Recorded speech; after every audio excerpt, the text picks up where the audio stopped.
हा विचार करा ना, हा विचार करा. ज्या माऊलीनं श्रुतीला माऊली म्हटलं, त्या माऊलीला ती माऊली रूपी श्रुती ही माऊली म्हणते. म्हणजे काय झालं, जर श्रुतीला आपण माऊली म्हणायचं असेल तर ज्ञानोबाराय आपली आजी झाली, हा त्याचा अर्थ झाला. बरोबर आहे की नाही? जर श्रुतीला आपण माऊली म्हणणार असू ना, श्रुतीला माऊली म्हणणार असू तर श्रुती आपली आई झाली. आणि वेद जर आपली आई असेल तर तो वेद जिला आई म्हणतो ती कोण असते? आजी होईल की नाही? बरं, गंमत काय असते, बापाच्या आईपेक्षा आईच्या आईचं प्रेम जरा नातवावर जास्त असतं. बापाची आई प्रेम करत नाही असं मी म्हणत नाही, असंही माझं म्हणणं नाही, पण जरा मातुल घराण्याकडून ते जास्त येतं. त्यामुळे ज्ञानोबराय त्या नात्याने जर बघितलं तर आपली आजी होतात, असं जर बघायचं झालं तर. पण ज्ञानोबारायांना आपल्याला आई म्हणावं लागतं. वेदशास्त्र देती ग्वाही म्हणती ज्ञानाबाई आई. ज्ञानोबाराय आमची आई आहे. तसंच ज्ञानोबाराय आमचा बाप आहे, हाही विचार केला पाहिजे. ज्ञानोबारायांच्या समाधीच्या प्रकरणामध्ये नामदेवरायांनी सांगितलं, नामा म्हणे आता लोपला दिनकर, बाप ज्ञानेश्वर समाधीस्थ. बाप ज्ञानेश्वर, इथं बाप शब्द ज्ञानोबारायांना लावला म्हणजे ज्ञानोबाराय आपले आई झाली, ज्ञानोबाराय आपले बापही झाले. तुम्ही संत मायबाप कृपावंत कायमी पतित कीर्तिवानो. हे ज्ञानोबारायांच्या संबंधानं तुकोबारायांनी बोलावं अशी अवस्था आहे. त्यामुळे तुम्ही संत मायबाप कृपावंत, मायबाप आहात, कृपावंत आहात. मग ज्ञानोबाराय आई आहे, बाप. वेद आई, बाप. परमात्मा आई, बाप. आता आपण काल शेवटी थोडस जाता जाता या संबंधामध्ये बोललो की ज्ञानोबाराय आई बाप आहे, मान्य आहे. वेद आई बाप आहे, परमात्मा आई बाप आहे. वेदाचं मातृत्व पितृत्व तुम्ही स्वीकारा किंवा स्वीकारू नका, माझा आक्षेप नाही. परमात्म्याचं मातृत्व पितृत्व तुम्ही स्वीकारा किंवा स्वीकारू नका, माझा आक्षेप नाही. पण ज्ञानोबाराय आई बाप आहेत हे आपल्याला 100% मानलं पाहिजे, त्याला पर्यायच नाही.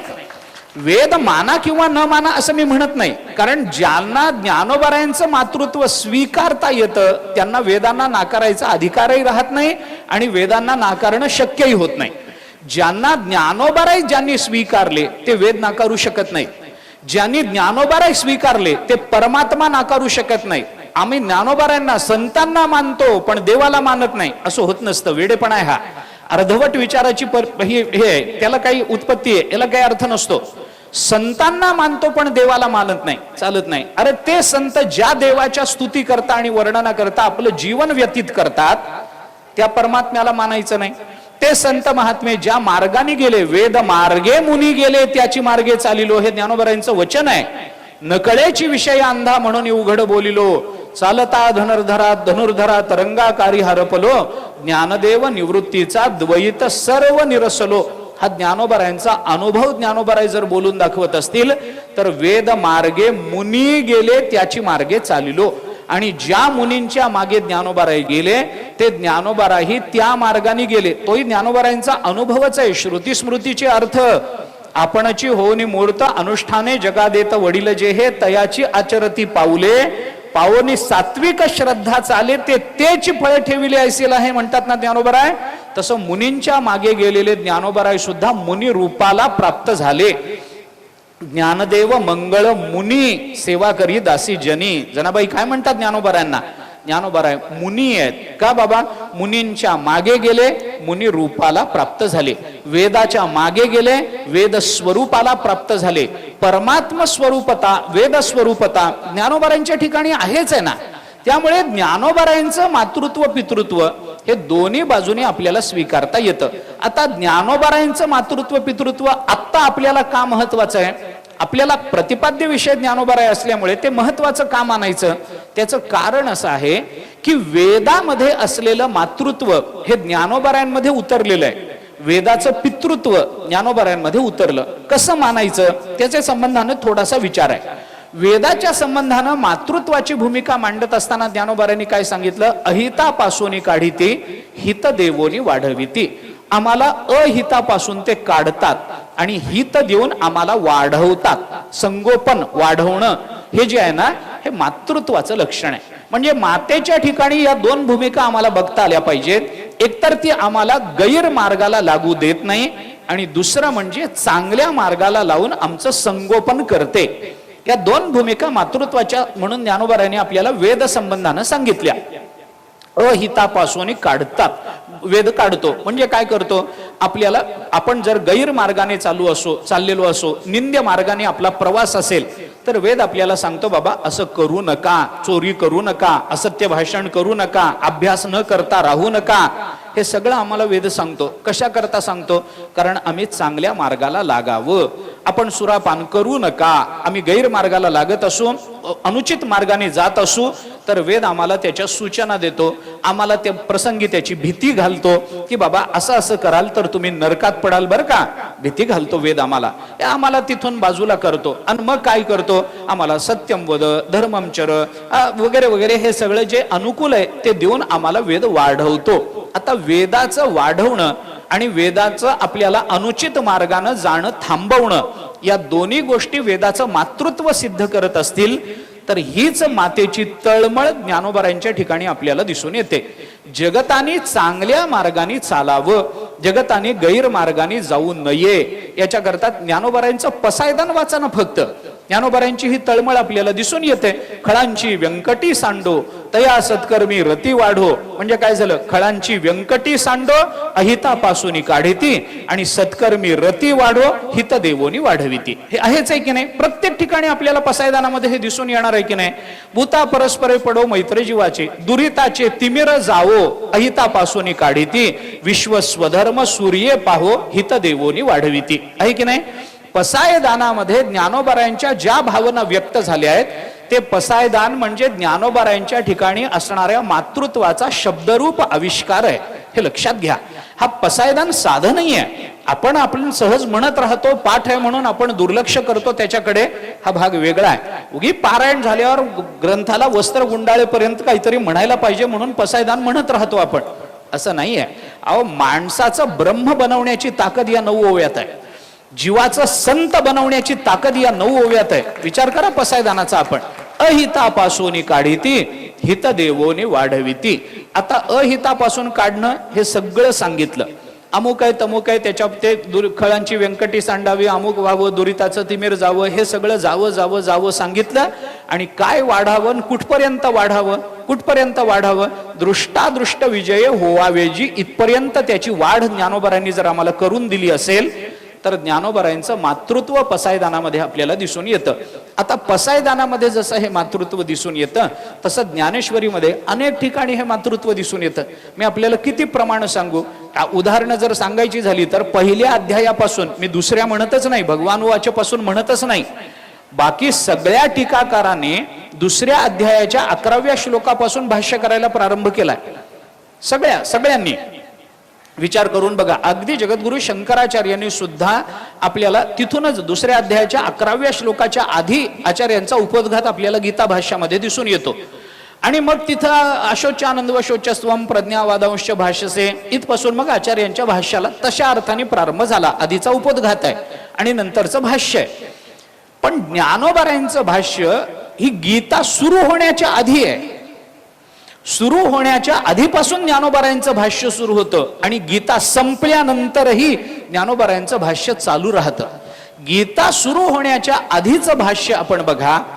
गीता म्हणजे कुठली गीता? धृतराष्ट्र उवाच नाही, भगवान उवाचेची गीता म्हणतोय मी. धृतराष्ट्र उवाचेची गीता आपल्याकडेही आहे की, त्याला धृतराष्ट्राकडे कशाला जायला पाहिजे? आपण काय कमी आहेत त्याच्यापेक्षा? ते सोडून द्या. पण भगवान उवाच अशोच्यानंद व शोचस्वम प्रज्ञावादांश भाष्यसे गतासून गतासूंश नानुशोचंती पंडितः, या श्लोकावर आचार्यांचं भाष्य बघा, बाकीच्यांचं बघा.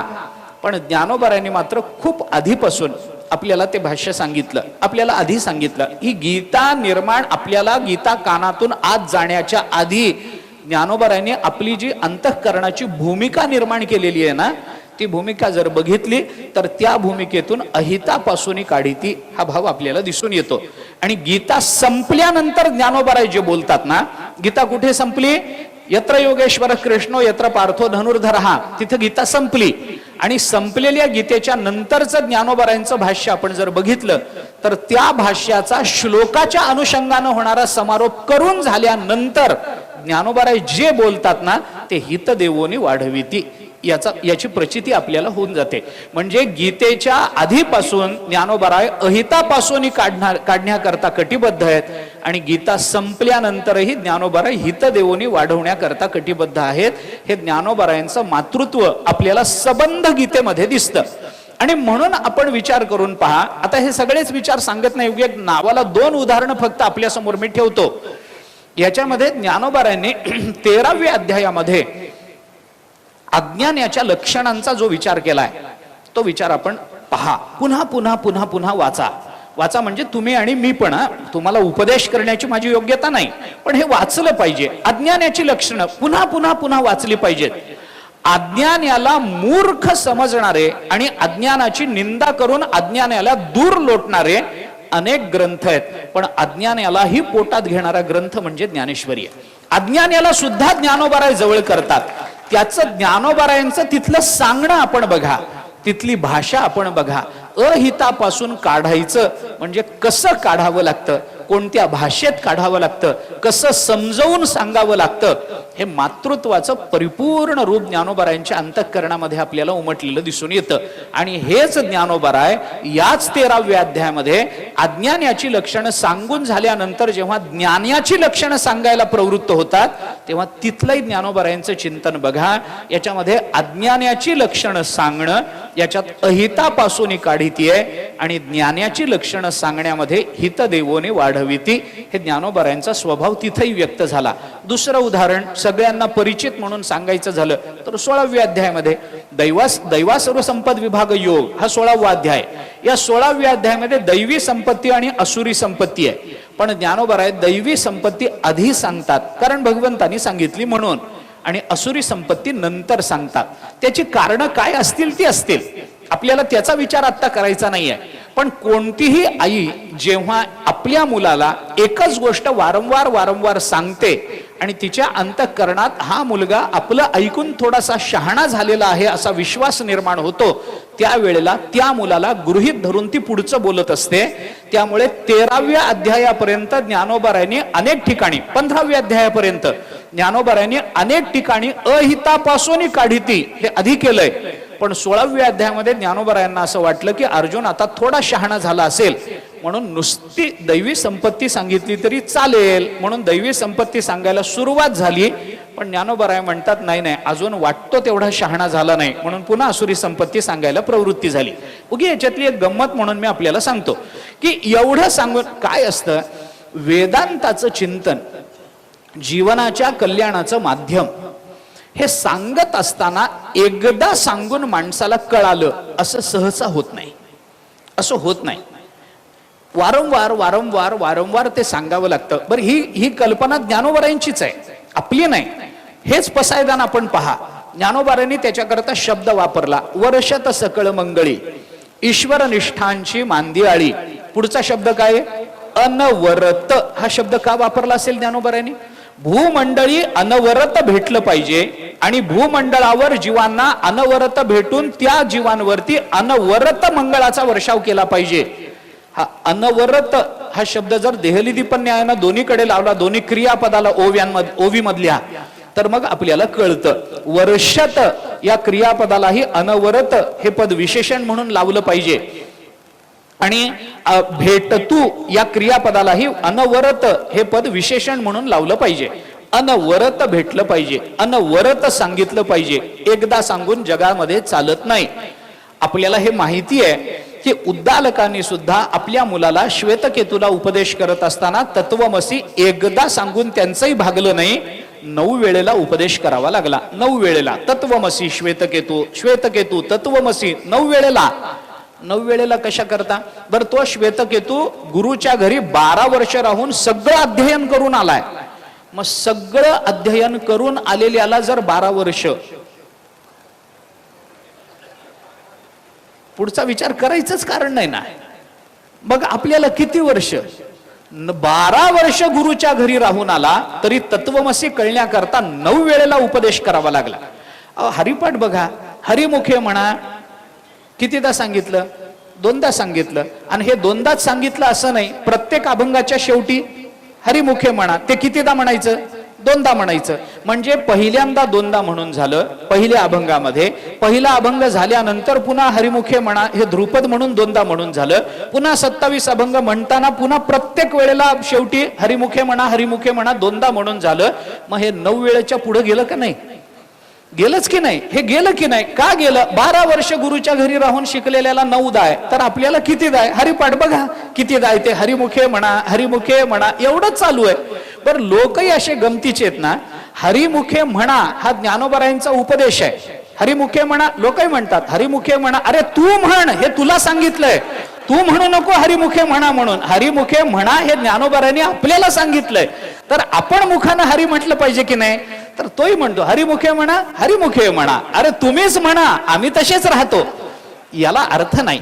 कितीदा सांगावं लागलं? दोनदा. हरिमुखे म्हणा दोनदा का? हरी बोला नाहीतरी बोला दोनदा कशा करता? ज्ञानोबरांना 700 वर्षापूर्वी माहिती होतं. एकदा सांगून ऐकणाऱ्यातले हे नाहीच आहेत. यांना अनेक वेळेला सांगायला पाहिजे. 700 वर्षापूर्वी ज्ञानोबरांना कळलं. म्हणून अनवरत या पदाला महत्व येतं. वारंवार ज्ञानोबरांनी 16व्या अध्यायामध्ये दैवी संपत्ती सांगून असुरी संपत्ती सांगितली. की असुरी संपत्ती सांगण्याचं कारण काय असं जेव्हा अर्जुन ज्ञानोबरांना विचारतोय की मला ज्या मार्गाने जायचंच नाही, जे दोष माझ्या ठिकाणी यावेत याच्याकरता मी प्रयत्न कधी करणारच नाही, तर त्या दोषांच्या ह्याच्यामध्ये तुम्ही विस्तारामध्ये का वेळ घालवता? कशा करता ते दोष मला सांगता? याच्यावर ज्ञानोबरांनी अर्जुनाला सांगितलं, बाबा याच्याकरता मी तुला सांगत नाही. मग अहितापासोनी काढीती याच्याकरता मी तुला हे सांगतो आहे. कशा करता हे दोष ऐकायचेत आपल्याला? असुरी संपत्ती कशा करता ऐकायची? ज्ञानोबरांनी अर्जुनाला सांगितलं, पैत्याज्य ते त्यजावया लागी जाणावे जरी अनुपयोगी. ज्ञानोबराय अर्जुनाला सांगतात, त्यजावया लागी त्याज्य जाणावे जरी अनुपयोगी असलं तरी मला माहिती आहे की तुला त्या मार्गाने जायचं नाही, पण अहितापासून काढणं हे माझं कर्तव्य आहे. मुलगा किती मोठा होऊ दे, आईला त्याची तळमळ असतेच की नाही? त्याला आईला माहिती आहे तो शहाणा झालाय, तोच आता आपल्याला पुष्कळ शिकवतो, त्याला सगळं कळतं, समाजामध्ये त्याला मान आहे, लोक त्याच्या अवतीभोवती आहेत, काळजी करणारे लोक त्याच्या अवतीभोवती आहेत, अमुक आहे तमुक आहे, तो जेवण करेल, तो झोप घेईल. पण तरी प्रवासाला मुलगा निघाला. मुलगा काय, महाराज निघाला तरी त्याची आई सांगते, जास्त बोलू नको बरं बाळा, वेळेवर जेवण करत जा. आई सांगते की नाही? आपली सांगते ना. काय आहे तिला माहिती, हा महाराज झालाय, याच्यामध्ये पुष्कळ राज लपलेले आहेत. हा महाराज आहे, याच्या अवतीभोवती लोक आहेत, याला सांभाळणारे लोक आहेत. कीर्तनाला गेला तर तिथले संयोजक त्याला जेवायला देतील. आईला माहिती आहे याचा प्रवास चांगला होईल, तरी आई सांगतेच ना, सांभाळून जा बरं. मोठा झाला तरी आई सांगते, चालत्या गाडीतून उतरू नको बरं. आता तिला काय माहिती याला कीर्तनाची किती गडबड येते, तिला माहित नाही. पण तिची तळमळ आहे की नाही, तो मोठा आहे, तो त्याला बुद्धी आहे, तो चांगला आहे, हे सगळं मान्य आहे. पण तरी सुद्धा अहितापासून काढीती हा मातृत्वाचा स्वभाव मातेपासून आपल्याला कदापि वेगळा करता येणार नाही. जोपर्यंत या जगतामध्ये मातृत्व भाव आहे तोपर्यंत अहितापासून काढीती आणि हितदेवोनी वाढविती या दोन्ही अंगात आपल्याला वेगळेपणा करता येणार नाही. या दोन्ही अंगाला आपल्याला त्या मातेपासून, त्या व्यक्तीपासून आपल्याला वेगळं करता येणार नाही. त्यामुळे ज्ञानोबरांनी दैवी संपत्ती सांगितली, पुन्हा असुरी संपत्ती ही अर्जुनाला सांगितली. हे काय आहे? अहितापासून काढणं आणि हित देऊन वाढवणं, हे दोन्ही. म्हणजे वेदाची जी तळमळ आहे ती तळमळ ज्ञानोबरांच्या ठिकाणी आली.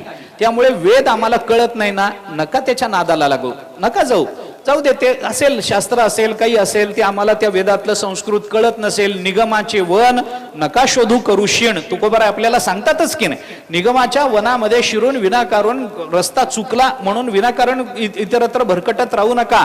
मग त्याच्याकरता काय करा, ज्ञानेश्वरीत या ना, सगळं सोपं होऊन जातं. तेच आहे, वेदातलंच तत्वज्ञान तिथं आलं. वेदाचीच तळमळ घेऊन ज्ञानोबराय बोलतात, तेच सगळं. अहितापासून काढीती हितदेवोनी वाढविती, तीच भूमिका आहे. आम्ही ज्ञानेश्वरी वाचली तरी आम्हाला हे लक्षात येतं. हे काय आहे? मातृत्व, वेदाची तळमळ. आणि तळमळ हे जो मातृत्वाचं व्यावर्तक म्हणून आपल्याला पाहता येतं, ती तळमळ ज्ञानोबारायांच्या ठिकाणी दिसत असेल तर ज्ञानोबारायांना माता असं आपल्याला म्हणता येऊ शकतं. आता काय झालं याच्यामध्ये, आपण विचार काय करतोय, वेदाच्या ठिकाणी मातृत्व आहे का बाबा, कारण अहितापासून काढणं हित देऊन वाढवणं. मग तो वेद कळत नाही, नका द्या सोडून, वेदाचं चिंतन मातेच्या दृष्टीने करा, नाही तर न करा, पण ज्ञानेश्वर महाराजांचं मात्र केल्याशिवाय राहू नका. का बाबा, कारण तीच तळमळ ज्ञानोबारांच्या ठिकाणी दिसून येते. झालं. आता वेदाच्या ठिकाणी असणारा पितृत्व भाव तोही आपल्याला पाहिला पाहिजे. वेदाला बाप म्हटलं, बाप कशा करता म्हटलं, ज्ञानोबारांनी सांगितलं जगी समान सकृप हिताहित दाविता दीप. आता हिताहित दाविता दीप हे पित्यामध्येही येणार आहे, हे मातेमध्येही येणार आहे, पण मातेमध्ये हिताहित दावणं हे ज्या प्राबल्यानं येतं तेवढं प्राबल्यानं पित्याकडे येत नाही. प्राबल्यानं मग पित्याकडे काय येतं, समानता आणि सकृपता हे पित्याकडे विशेष प्राबल्यानं येतं, विशेषत्वानं येतं. आणि मग हे विशेषत्वानं आलं, मातेच्या ठिकाणी समानता नाही असं म्हणायचंच नाहीये, समानता नाही असं म्हणायचं नाही, पित्याच्या ठिकाणी हिताहित नाही असं म्हणायचंच नाहीये, पण प्राबल्य कशाला आहे याचा विचार आपण केला पाहिजे. मग पिता, वेद पिता आहे का बाबा, तो जगी समान सकृप हिताहित दाविता दीप. अमान्य केला बाप वेद जेणे, ते असुरी संपत्तीवानांचं लक्षण काय असेल ते असू द्या, तिकडं आता आपल्याला जायचं कारण नाही, परंतु याच्यामध्ये तो समान आणि सकृप असला पाहिजे, तो कृपावंत असला पाहिजे आणि त्याच्या ठिकाणी समानता असली पाहिजे. हे पित्याचं लक्षण आहे. समानता आहे म्हणजे काय, समानता कशी मानायची, समानता कुठे मानायची, या संबंधामध्ये आपल्याला समाजशास्त्रापासून मानसशास्त्रापासून वेदांतापर्यंत सगळेच ग्रंथ सांगतात. समाजामध्ये समानता आली पाहिजे, आली पाहिजे याचा उद्घोष सगळेच करतात, करेनात का, आपल्याला तिकडे जायचं नाही. पण वेदाच्या ठिकाणी समानता आहे, ती कशी आहे जगात, अहो तो वेदाला तर ती कानी लागला तीही वर्णाच्याची म्हणून ज्ञानोबारांनी समानता नाही म्हणून सांगितलं, आणि समानता तुम्ही तर दाखवता, तरी वेदाची समानता ज्ञानोबाराय मानतात, सकृपता ज्ञानोबाराय मानतात. ती कशी मानायची, ज्ञानेश्वरीतल्याच ओव्याने आपल्याला त्या संबंधामध्ये विचार करता येतो. आपल्याला फक्त ओवीचा संदर्भ देऊन जातो, मला तिथं पुन्हा थांबायचं नाहीये, वेळ आपला तेवढा आपल्या हातामध्ये नाहीये, त्यामुळे तिथं थांबत नाही. ज्ञानोबा एकच फक्त ओवी प्रमाण म्हणून देतो आपल्याला, द्विज षटकर मेकरी शूद्र तया ते नमस्कारी दोघा एकची सरोभरी निफजे याग. या एकची हे जे पद ज्ञानोबारांनी वापरलं ना, तिथं समानतेचा विचार ज्ञानोबारांनी वेदाच्या अनुषंगाने केलेला दिसून येतो. आपण बघून घ्या, विस्तार मला आता करायचा नाही. आता या सगळ्या गोष्टीमध्ये वेदाच्या ठिकाणी असणारा पितृत्व भाव, पिता काय असतो, मातेपेक्षा थोडा कठोर आहे, थोडा कठोर आहे, हिताहिता करताच कठोर आहे, पण माताही हिताहिता करताच बोलते, पण तेवढ्या कठोरतेनं माता बोलत नाही, पिता मात्र थोडा कठोरतेने बोलतो, थोडा कडक असतो. बापाकडे जायचं म्हणलं की आईच्या माध्यमातून गेलेलं पोराला जरा बरं वाटत असतं, एकदम बापाकडे जाणं पोराला नको वाटतं. का, कारण तो मारेल याचा विश्वास आहे, म्हणजे शक्यता नाही, हा विश्वास आहे की तो आपल्याला 100% मारणार. आमच्या एका मित्राकडे मी गेलो होतो, तो मित्र आपल्या मुलाला मारत होता, म्हणून मी मध्ये पडलो, अरे कशाला मारतोस त्याला, कशाला मारतोस, काय विनाकारण काहीतरी झालं असेल, चूक त्याच्याकडून लागली असतील, थोडी काहीतरी वाईट सवयी लागतात, थोडं प्रेमाने समजून सांगावं, मारणं हा काही उपाय आहे का, मारू नको, त्याला कशा करता मारतो. मित्रांनी सांगितलं अरे मारलं पाहिजे, पण का बाबा, आणि मी बाप आहे, अरे बाप असलं म्हणजे मारलंच पाहिजे हा नियम आहे काय, तो म्हणला तसं नाही, मग कशासाठी मारतो, तो म्हणला काही नाही, उद्या त्याचा निकाल लागणार आहे, शाळेचा रिझल्ट आहे. अरे मग उद्या लागणार आहे ना, आज का मारतो, तो म्हणला उद्या सकाळीच मला गावाला जायचंय, मी दिवसभर घरीच नाही, त्यामुळे आज कारण हा बापाचा पोरावर विश्वास आहे का पोराचा बापावर विश्वास आहे माहित नाही, पण बाप मारतो, बाप म्हणलं की तो मारतो, अशी एक धारणा निर्माण झालेली, एक धारणा निर्माण झाली. पण काही का असे ना, वेद आपल्याला थोडी भीती पण दाखवतो, वेद भीती पण दाखवतो. वेद सांगतो बाबा तुम्ही या मार्गाने जाऊ नका, जाल तर तुम्ही नरकात पडाल. हे काय आहे, हे वेदाचं पितृत्व आहे की तुम्ही नरकात पडाल. मग माझ्याकडे यायचं नाही, तुम्ही बाप म्हणतोय बघ अभ्यास कर, नापास झालास तर माझ्याकडे यायचं नाही फिरून. मग नापास झालेलं पोर काय करतं, बापाकडे जातच नाही, बापाकडे जातच नाही, मग ते काय करतं, आईकडे जातं, आणि मग आई त्याला बरोबर मॅनेज करते. कुणाला, बापाला, कारण तिचं आयुष्यच त्याच्यात गेलेलं असतं, त्याच्यामुळे तिला माहिती असतं की याला कसं हाताळायचं.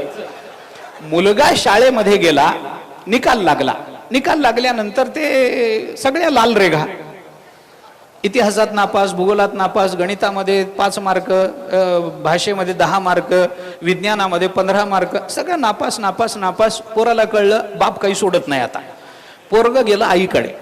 आईकडे गेल्यानंतर आई पण रागावली. ह्याच्याकरता मी तुला म्हणत होते अभ्यास कर अभ्यास कर, तुला काहीच कसं कळत नाही, आता खा बाबांचा मार. आई काही कर, बाबांकडे जाऊ नको, तू सही करून दे मला. नाही मी सही करणार नाही, सही वडीलच करतील, मी करणार नाही, मी बाबांना सांगणार आहे तू अभ्यास करत नाही. आई भीती घालते. मग शेवटी ते पोरग जेव्हा रडायला लागतं मग शब्द देतं, आई नाही पुढच्या परीक्षेला बघ मी चांगला अभ्यास करीन, मी शब्द देतो तुला आई, तुझी शपथ. म्हणून पोरग जेव्हा रडतं ना मग आई म्हणते एक काम कर, ते ठेव इथं गुणपत्रक तुझं, जा खेळायला, मी बघते काय करायचं. बाप येतो, आला की ते मग आई ते गुणपत्रक काढून त्या टेबलावर ठेवते. बाप येतो, तिथं बसतो, बघितलं की उघडून बघतो, सगळ्या लाल रेघा लाल रेघा लाल रेघा. बाप खवळतो, कुठे गेलं दिवट कार्ट तुझं, तू लाडानं बिघडवलं त्याला, अमुक आहे तमुक आहे, माझी छडी आण, मी त्याला ठोकून काढणार, अमुक आहे तमुक आहे. आई म्हणते शांत व्हा, चहा घ्या. चहा ब्या काय नाही, आधी त्याला समोर बोलो, हे काय म्हणे 1 मार्क 2 मार्क 3 मार्क 4 मार्क, हे काय मार्क आहेत, हे काय गुण आहेत, लाज वाटत नाही त्याला, मी रक्ताचं पाणी करतो त्याच्या शिक्षणाकरता आणि त्याला हे कळत नाही एवढं, हे काय मार्क आहेत का, मूर्खासारखा वागतो, अमुक आहे तमुक आहे. पुष्कळ बाप बोलतो. आई म्हणते शांत व्हा शांत व्हा, तुम्ही चिडू नका, होत असतं असं, अभ्यास करेल तो, करणार नाही, त्याला ठोकून काढलं पाहिजे तर अभ्यास करेल. मग आई नंतर त्याच्यावर चिडते. काय आहे, मातृत्वाच्या ठिकाणी कठोरपणा नसतो, पण पत्नीत्वाच्या ठिकाणी कठोरपणा असतो. व्यावर्तकत्व कुठलं कुठं लावलं पाहिजे हे लक्षात आलं पाहिजे ना. मातृत्वाच्या ठिकाणी कठोरपणा नाही मान्य आहे, पण पत्नीत्वाच्या ठिकाणी कठोरपणा हे तिचं लक्षण आहे, तरच ती पत्नी होऊ शकते, नाहीतर होणार नाही. तेव्हापासून तुम्ही मी ठोकून काढतो म्हणून. मग तोही म्हणतो बघ ना तुला कसं कळत नाही, हे बघ 1 मार्क 2 मार्क 4 मार्क 5 मार्क, हे काही मार्क आहेत का, हे काही गुण आहेत का, लाज वाटत नाही का, त्याला अभ्यास करत नाही नुसता खेळत राहतो. मग आई त्याला उंच स्वरात सांगते, नीट बघा, तुमच्या लहानपणीचं गुणपत्रक काढून ठेवलंय वर, नाव कोणाचं आहे त्याच्यावर बघा, त्याला निदान 15 तरी आहे, तुम्हाला 3च होते, सही करा. आणि मग तो सही करतो. याला म्हणतात मॅनेज करणं. हे काय आहे, हे कशा करता मी आपल्याला सांगितलं की पिता कठोर आहे, त्याच्याकडे जायला एकदम मूल तयार होत नाही, त्याला मातृत्वाच्या आधारानंच तिथपर्यंत पोहोचलं पाहिजे ना. मग पित्याचा उपदेश जेव्हा मातृत्वाच्या हृदयातून येतो ना तेव्हा त्याला ज्ञानोबराय म्हणतात. तेव्हा ज्ञानोबराय कोण आहेत, पित्याचाच कठोरपणा, पण मातेच्या शब्दातून आणि मातेच्या तळमळीतून जेव्हा आपल्यापर्यंत येतो तेव्हा ती ज्ञानेश्वरी आहे, तेव्हा तो अनुभवामृत आहे, तेव्हा ती चांगदेव 65 आहे, तेव्हा तो हरिपाठ आहे, तेव्हा ते ज्ञानोबराय आहे. आई आणि बाप म्हणजे वेदाच्या ठिकाणी असणारे ही दोन्ही लक्षणं, त्यांचं माऊलीपण अहितापासून काढणं, हित देवोनी वाढवणं, आणि त्याच वेदाच्या ठिकाणी असणारी समानता आणि सकृपता, ही सकृपता ज्ञानोबरायांच्या अंतःकरणात आहे. आपण बोललो ना की कसाही कोणीही असला तरी ज्ञानोबराय सगळ्यांवर समान कृपा करतात.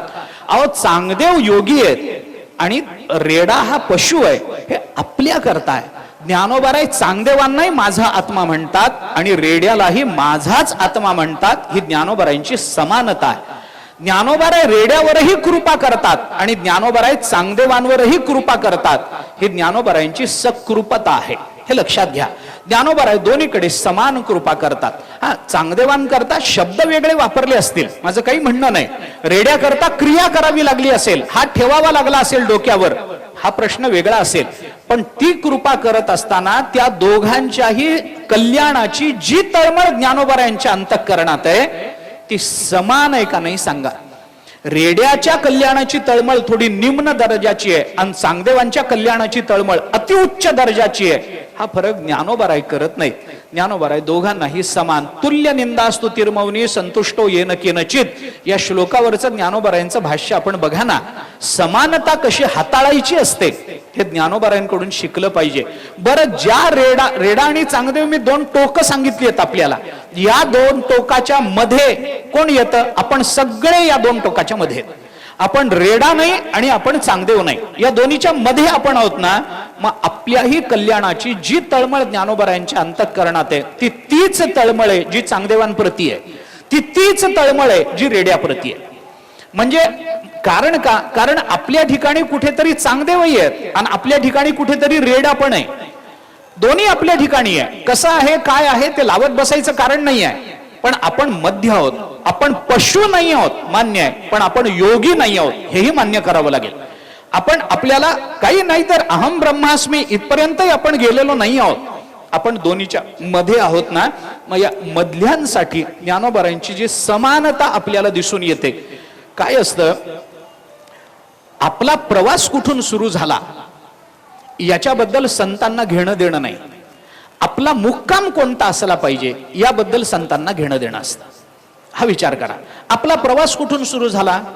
आम्ही पशु योनीतून निघालो का, आम्ही जड योनीतून निघालो का, आम्ही दगडाच्या योनीतून निघालो का, आम्ही जीवाच्या योनीतून निघालो का, आम्ही पक्षाच्या योनीतून निघालो का, आम्ही मनुष्य योनीतून निघालो, संतांना याच्याशी काही घेणं देणं नाहीये.